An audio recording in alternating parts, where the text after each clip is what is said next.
favorite part was getting to watch all of the other performers and feed off of that energy. I feel like even when I did practice, I got a completely different energy, and I felt more at home and felt like more natural when I got to perform with the others. I loved working with Grayson. When she first did her line, it kind of took me aback because I wasn't expecting her to have the accent she had, especially, and like the energy she carried when she delivered her lines.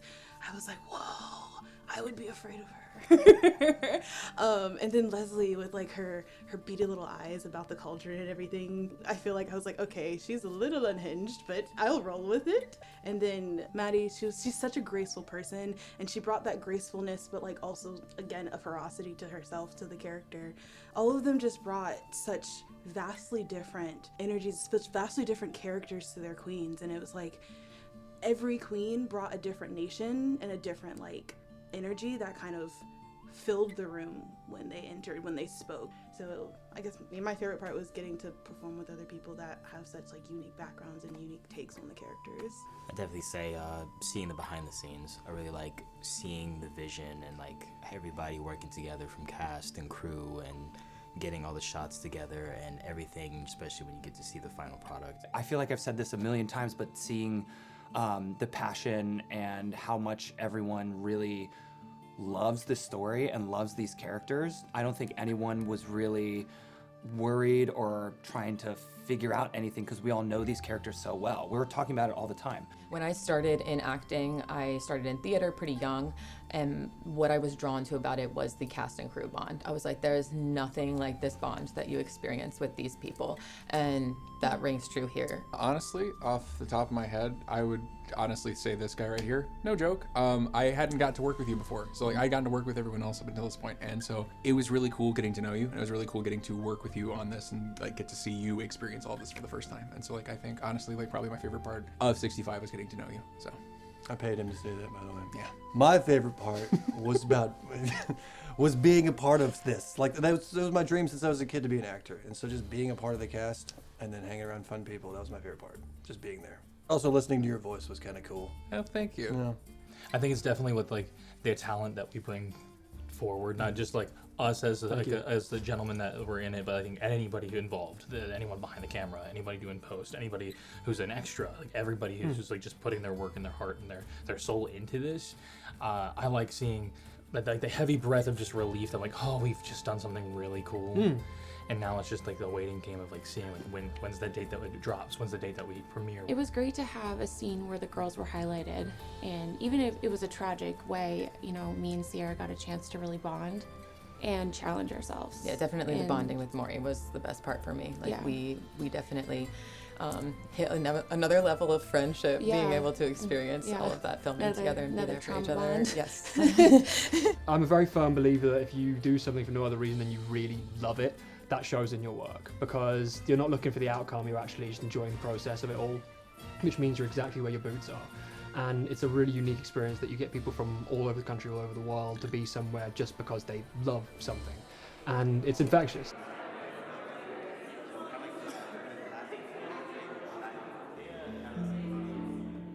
So character-wise, I went back through most of the books, and I looked at how many times SJM compared Nesta to an animal, which is very frequently, a lot of times to a dog or a cat, and really channeled the Hellcat energy that she describes her as having. Especially I wanted it to be in contrast to Maury and her floral, innocent energy.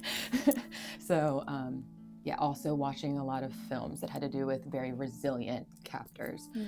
Yeah, I think we wound up actually watching the same movie and we didn't know it. It was Last of the Mohicans, the two sisters in it. It was very similar in captivity, where it's not their POV, but you can still like sense their fear. For me, I did something similar. Like I went back and instead of reading the book in Feyre's POV, I read it in Elaine's and tried to get in the mindset of where they were when they were first captured. And it's not just they poofed into this throne room and now they're being presented as a like basically a sacrifice. I kind of have to get myself into the zone and then back out of the zone. I feel like I have to do all the prep work before coming in, you know, reconnect with the character, and then remind myself of the last 3 books, so 1,400 pages in 2 minutes, and then move forward from there. Yeah. Running through the lines helps out a lot, and I mean, we always are pushing each other to be our best, so we're like, hey, does it sound good? Does it not sound good? I woke up at like, what, 2 a.m.?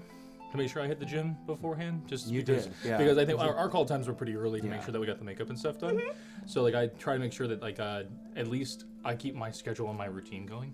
I'm settled. I take the time before like the actual prep starts to just mentally prepare like for what we're about to like go through. I played the fiddle every morning and got into the character of Tamlin. I don't know. This is my first time filming, so I just watched everybody else. Like, what are they doing? And then I kind of did that, which was nothing. So I always associate characters with music and playlists and everything. So like in the lead up for like reading for things like casting, it's sort of like reminding yourself, getting back into that sort of headspace, but like sitting down, giving it 5 minutes and going through the script and having that music going. Also, the 2 a.m. really helps because you're not really thinking that much, and so you just sort of it's either like, okay, we either wing it or we die here. So let's just carry on. Not to say that we should always wake up at 2 a.m., but it kind of did help, where it was like, oh, this is a traumatic scene. We're all emotionally drained, and we're kind of physically drained. It avoids any overthink as well, because it's one of those ones of like, how do I do? It's like, no, we have zero time for that. Get in there. Right.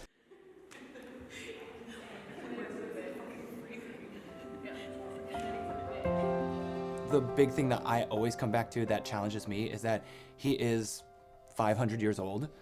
He's had so much experience and so much life that he's lived that you kind of have to embody and you have to convey through, you know, the minute that you are in front of the screen. It's very hard, but it's also extremely fun to accept that challenge and charge towards it head first. It's all of that, of like taking on all the history and all the lived experiences and then bringing all of that to the present moment that we are filming. Definitely the physical and mental experience. I have never filmed anything that was this physically and emotionally challenging. Yeah, it's a very delicate situation as an actress to be put in that situation where you mentally, you know, you're safe. You have support, you have the cast, you have people around you who love you. But your body doesn't always make that distinction of the trauma that you have to build in your body. So sometimes that lingers after. There's only so much the mind can do, even with preparation, to separate real life trauma to fantasy, right? So sometimes that was just, it's a lot harsher. Like you said, it's the mind versus the body. Yeah, the like body. Your mind might know, but the your mind body knows, can't the body control it. doesn't. Okay, so about hour 4 wearing the wings, you start to feel, it starts to be a real pinch, and you sort of hit that decision of, this is the coolest thing I've ever had on my back. And also, I think I might be dying. So I think it's juggling that for a little while, but shout out to the Necromaker himself. He's made them detachable this time, so challenge sort of taken out of it. I feel like my character is very different from me as a person. So she's not a nice person. She's very selfish, and she has like this ferocity to her, in my opinion, that I was like, oh, am I too mean? They're gonna hate me. They're gonna think this is a secret side of me. So pulling out a character that's nothing like me, and not really like characters that I've done before, that was kind of one of the most challenging parts, in my opinion. Legit memorizing my lines. I know I've been told it didn't come off that way, but I am legit very, very bad at memorizing lines. So like you wouldn't know that looking at it. The hardest part was just like when I was at work going over them all the time, it was out of necessity, because legit I have like the short-term memory loss of half a goldfish. So like I legit had to just like go over it all the time. Which half? The bad half. The bottom half? The bottom half. Is there a particular to this film and like day 2, I think? I was like, man, my body hurts, my back hurts, my lungs hurt, like what's going on? Just to get home and figure out that like, oh, I have COVID. Like that's great. Like you and me are about 40 minutes of being on the floor, then just turning to each other, like, you okay? Yeah, just reaching out, holding hands for 20 minutes. I think we fell asleep at one point. Yeah, I was spitting stuff all over that carpet, and we were floor mates. Like poor Val. Yeah. Like just, Every time she came in, how are we doing on the floor? Like, get away. floor mates like rolling around in my blood. Being filmed from my bad side every time, I was like, oh, I can't wait to see this in high definition. The wrong side of my face. Probably that. Because in the back of my mind, I'm like, oh, okay, this is going to look like crap. And here we are. Once again.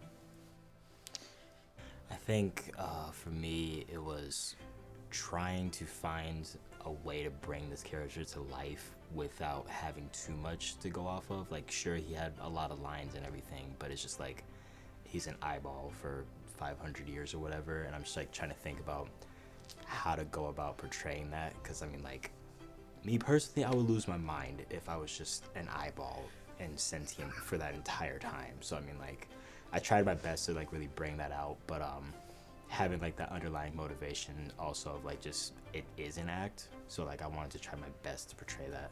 So definitely just finding a way to bring him life without having too much to go off of.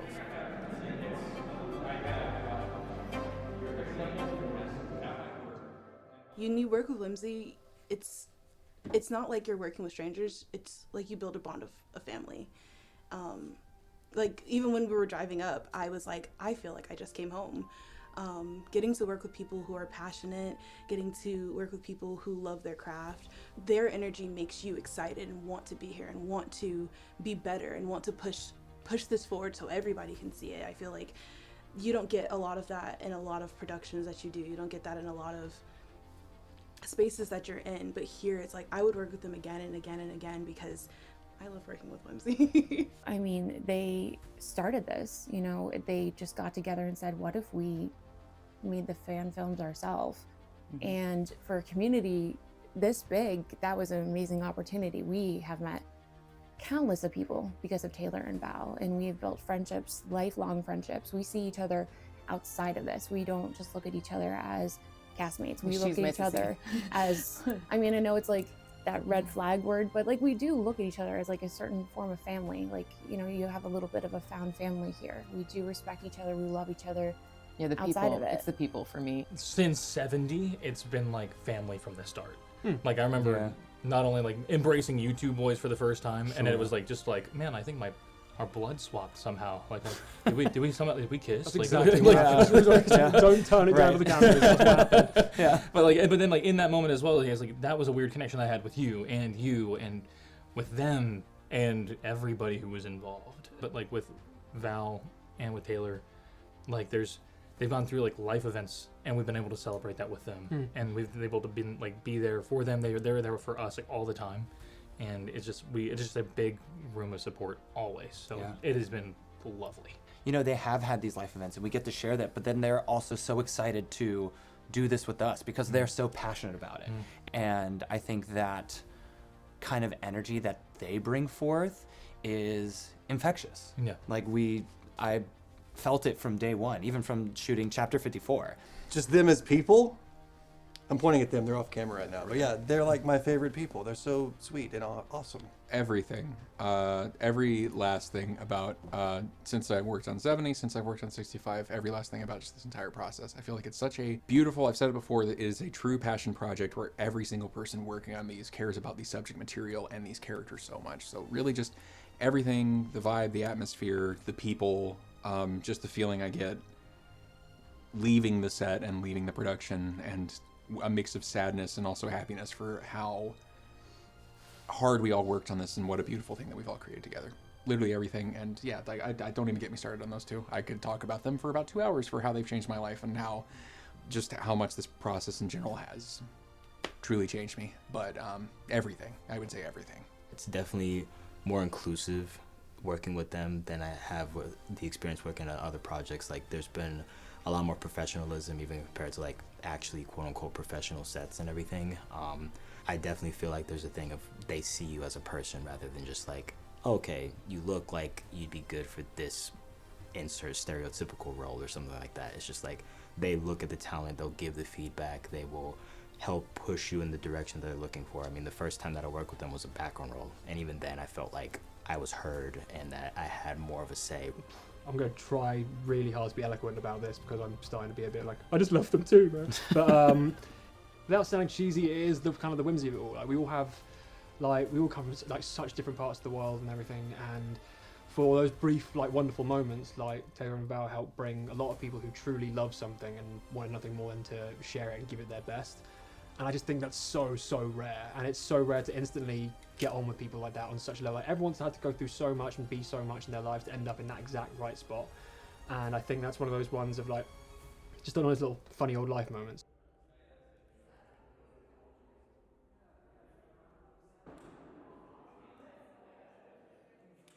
I hope you take away that there was so much love and there was so much passion put into this project.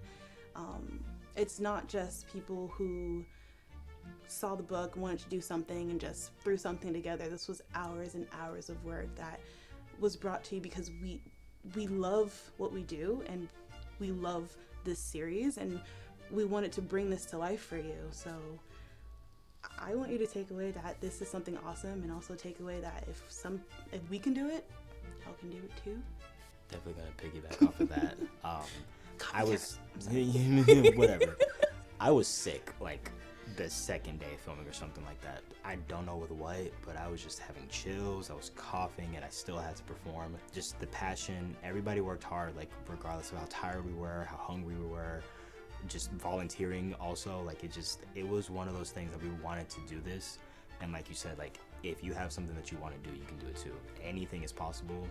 Don't limit yourself at all. Just work hard. And also there was so much passion behind this, and I hope you guys enjoyed it. Guys, it was 2 quick days of filming, and what this cast and this crew was able to accomplish is astonishing. I honestly, like, it wasn't easy, but it's gorgeous. It's that's a high standard. It's a scene that's really significant, really important, speaks to a lot of different things, and we're fans. Like, we're fans that put this together because we love it. It's really cool to see what a group of dreamers getting together can create, and I think this is truly just a shining example of that for others to see, of how beautiful this thing is that we made and how gut-wrenching it is at the same time. Watch it again, watch it 100 times. Use it to get your friends into ACOTAR, and then go from there. And then we'll make another one. Yeah, you should watch it several times, and then give them money to make another film, because it could be even better, right? Yeah. That's what I say. Cauldron. Enjoy. Take 5 minutes, really relax with it, and know that it's something that came from a really good place. And yeah. I'd say thank you for giving us a shot to entertain you. That's Also, that's a good one. That's the best one. But also, if you like stuff like this, be a part of it. Do what you can. Like, join us. Be here on stage with us. Like, reach out and see if there's ways that you can help. If you have a talent that could, like, I don't know, do something more. Buckle up. Buckle up.